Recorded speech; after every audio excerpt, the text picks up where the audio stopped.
I'm at Adweek Europe in London, and I'm joined by Sky's Director of Entertainment Channel, Stuart Murphy. Stuart, thanks for coming. Pleasure. Very big day for you guys on Monday. It's the return of Sky Atlantic's biggest show. That's right, Home of Thrones. We're doing a big countdown on screen about it. I think hopefully it's the series that's going to go crazy. We've done lots of press, and we're going to simulcast it in East Coast time, New York, before West Coast, which is a huge concession from HBO, but testament to our deep love of HBO and our good relationship and how much we love Game of Thrones. The fact it's grown is a testament to you've got it available on demand, the first 3 series. I mean, that's a sign of how TV is changing. A few years ago, people wouldn't have been able to revisit those first 3 series. So this 4th series, you'd have been hamstrung by that fact. If you've not seen it, it makes no sense whatsoever. But like as Netflix have done with Breaking Bad, you can revisit these shows and you can build an audience from scratch almost, despite the fact it's series 4. That's right. I mean, you'd have to be quite dedicated to pile in and get all three series of gore, sex, and love and all that type of thing. Hell of a binge. Hell of a binge, yeah. You'd probably need a cigarette at the end of that one. And another big show coming back is Mad Men, and you're thinking about doing a similar thing, early morning US simulcast? Well, what we're thinking about is how we make it special. And the example I just gave in the session before was, do we look at simulcasting it? That might not be the right thing with Mad Men. In the previous series, we did 1950s inspired adverts of modern brands. So we had, I think, shampoo that was shot specially for the launch of Mad Men in 1950s style. People loved that. We had little interstitials where we had the kind of black silhouette of a guy falling through the shot. And I think customers and viewers love it when big brands are playful and they're intimate, and they're basically saying, we know how you feel because we feel the same way too. So we need to do something fun. I don't know if it's simulcasting. We've had a bunch of ideas that I think should take people by surprise, but I'm not going to tell you any of them right now.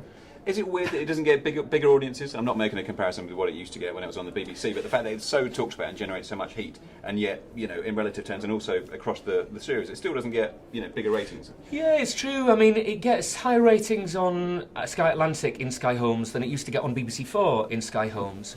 So, we're pleased about that, and I think that's because of consistent scheduling. I think, but you're right, there are certain shows that are not about ratings. So Girls is one of those.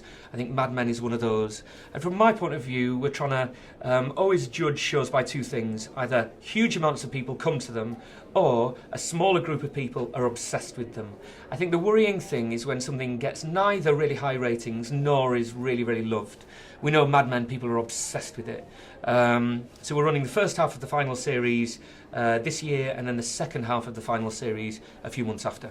You talked today about the whole kind of creative process, and you said a former Sky chairman once told you that you only need 3 big hits a year, which might not seem many to some people.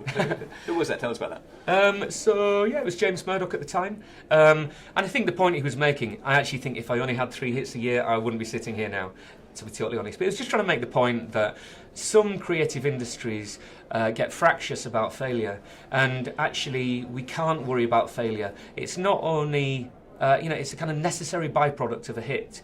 I think the worrying thing is the dangerous middle ground where, you're a £10 million striker. You cost a lot of money, but you might not deliver the goals every single match.